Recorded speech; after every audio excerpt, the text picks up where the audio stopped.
Hello అండి అందరికీ. అందరూ ఎలా ఉన్నారు? బాగున్నారా? ఈరోజు మనము ఉసిరికాయ నిల్వ పచ్చడి చేసేద్దాము. అయితే ఈ టేస్ట్ మాత్రం అమ్మమ్మల కాలం నాటి వాళ్ళ చేత్తో చేస్తే ఎలా వస్తుందో అంత బాగా వస్తుంది. నేను అమ్మ సాయంతో చేశాను.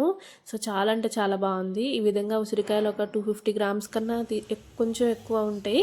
అవి తీసుకొని శుభ్రంగా కడుక్కొని నీరు లేకోకుండా తుడిచి కొంచెం అట్లా ఆరబెట్టుకోవాలి. ఎండబెట్టాల్సిన అవసరం లేదు. ఇంకోవైపు ఒక 50 గ్రాముల చింతపండు తీసుకొని కడిగేసి కొంచెం వాటర్ వేసుకుని ఉడకబెట్టుకోవాలి. మనం పులిహోర కోసం ఉడకబెట్టుకుంటాం చూసారా, ఆ విధంగా ఉడకబెట్టుకోవాలి. అయితే ఈ ఉసిరికాయల్లోని వాటర్ ఏం లేకోకుండా డ్రై అయిపోయిన తర్వాత ఆయిల్ పెట్టేసుకొని ఈ విధంగా ఫ్రై చేసుకోవాలి.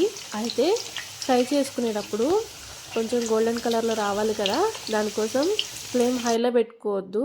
ఎందుకంటే లోపల ఉడుక్కోకుండా ఊరికే రంగు వచ్చేస్తాయి. మనం ఇట్లా ముట్టుకుంటే తొనలన్నీ ఇట్లా విడిపోయేలా ఉండాలి. సో అంతే, గోల్డెన్ కలర్లో ఉంటే సరిపోతుంది.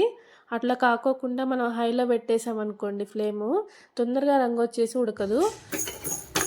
అవన్నీ ఫ్రై చేసుకొని పక్కన పెట్టుకున్న తర్వాత ఒక హాఫ్ స్పూన్ మెంతులు, ఒక హాఫ్ స్పూన్ వరకు ఆవాలు సపరేట్గా మనము ఫ్రై చేసుకోవాలి. ఇవి ఫ్రై అవుతున్నప్పుడు చిటపట్లు ఆడతాయండి. అప్పుడు మనం గ్యాస్ ఆఫ్ చేసుకుంటే సరిపోతుంది. మరి మాడిపోయేలా చూసుకోవద్దు. ఇవి దించేసి రెండు కలిపి పౌడర్లా చేసుకొని దాంట్లోనే ఒక వెల్లుల్లిపాయది ఒక ఫుల్ పొట్టు తీసేసి వేసేసుకొని ఆ పొడిలోనే మనము లైట్గా గ్రైండ్ చేసుకోవాలి కచ్చా పచ్చలాగా.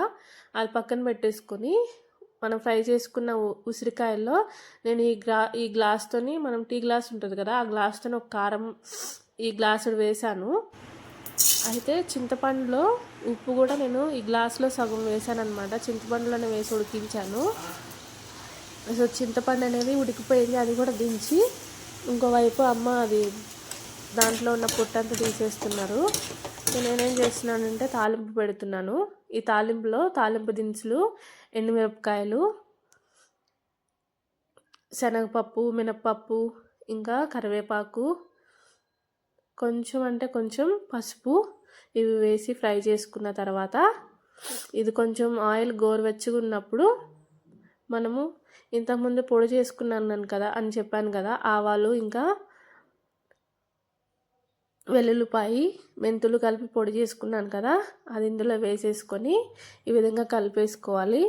ఈ వైపు వచ్చేసి మనం ఇంతకుముందు కారం వేసుకొని పెట్టుకున్నాం కదా ఉసిరికాయల్లో, ఇది ఉడికించిన చింతపండు వేసేసి మంచిగా కలిపేసుకోవాలి. అంతా కలిసేలాగా కలుపుకున్న తర్వాత ఇది గోరువెచ్చగా ఉన్నప్పుడే ఆయిల్లో వేసేసి అంతా కలిసేలా మంచిగా కలుపుకోవాలి.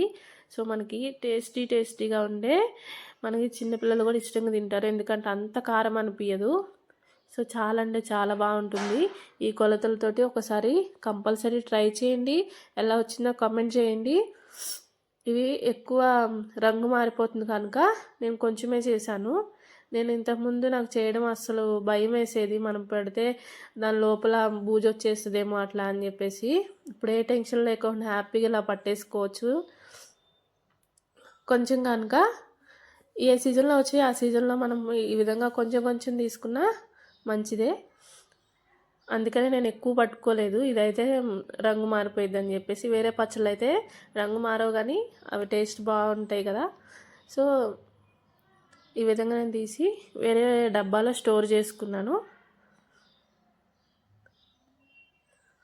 కంపల్సరీ అయితే ఈ విధంగా ట్రై చేయండి.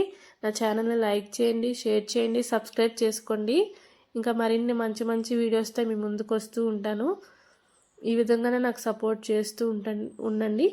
ఓకేనా? థ్యాంక్ యూ సో మచ్ అండి. బాయ్.